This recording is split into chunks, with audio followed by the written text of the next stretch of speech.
Pernah kebayang nggak gimana rasanya kalau kesuksesan sebuah kota malah jadi bumerang buat warganya sendiri? Nah, kali ini kita bakal bongkar kisah paradoksnya Makau. Ini dia pertanyaan besarnya. Makau itu kan salah satu kota terkaya di dunia ya. Tapi kok aneh, warganya sendiri malah merasa makin terasing dan susah buat hidup di sana. Ada apa sebenarnya?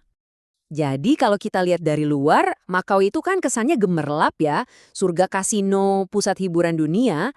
Tapi buat orang yang tinggal di sana, kenyataannya bisa jauh beda. Buat mereka, Makau perlahan berubah jadi kota yang makin sulit buat disebut sebagai rumah. Terus gimana ceritanya Makau bisa sampai ke titik ini? Ternyata ada resep khususnya, resep yang menciptakan badai sempurna, over-tourism.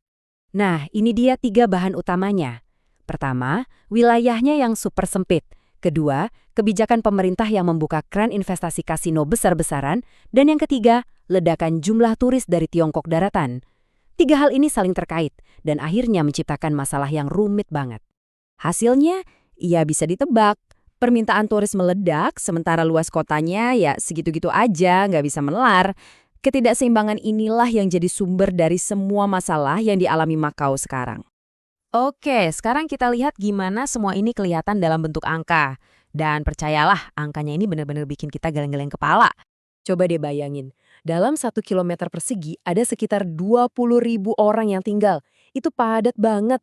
Dan angka ini bahkan belum termasuk turis loh. Ini menjadikan Makau salah satu tempat terpadat di muka bumi.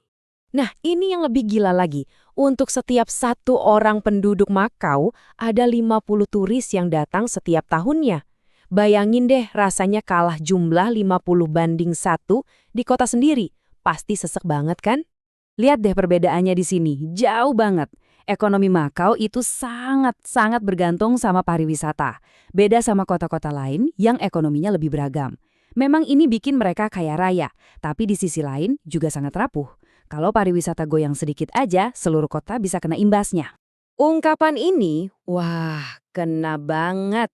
Makau itu udah bergeser dari yang tadinya kota untuk ditinggali, sekarang jadi kota untuk bekerja dan dikunjungi. Artinya apa? Artinya prioritas kota bukan lagi untuk kenyamanan warganya, tapi untuk melayani turis dan bisnis. Dengan semua masalah ini, terus apa dong yang dilakukan pemerintah? Apa mereka diem saja? Ternyata begini, kuncinya ada di sini. Pemerintah itu nggak berusaha menghentikan pariwisata. Ya iyalah, itu kan sumber uang utama mereka. Jadi, alih-alih menekan, mereka cuma mencoba untuk mengelola dampaknya. Ibaratnya, mereka mau kuenya, tapi nggak mau berantakannya.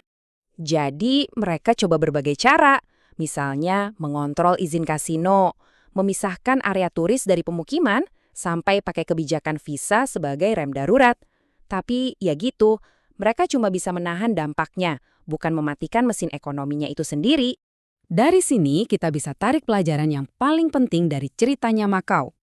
Jadi pertanyaannya bukan apakah Makau itu gagal, justru sebaliknya, mungkin Makau adalah contoh model sukses yang saking suksesnya sampai akhirnya mencapai batas maksimalnya.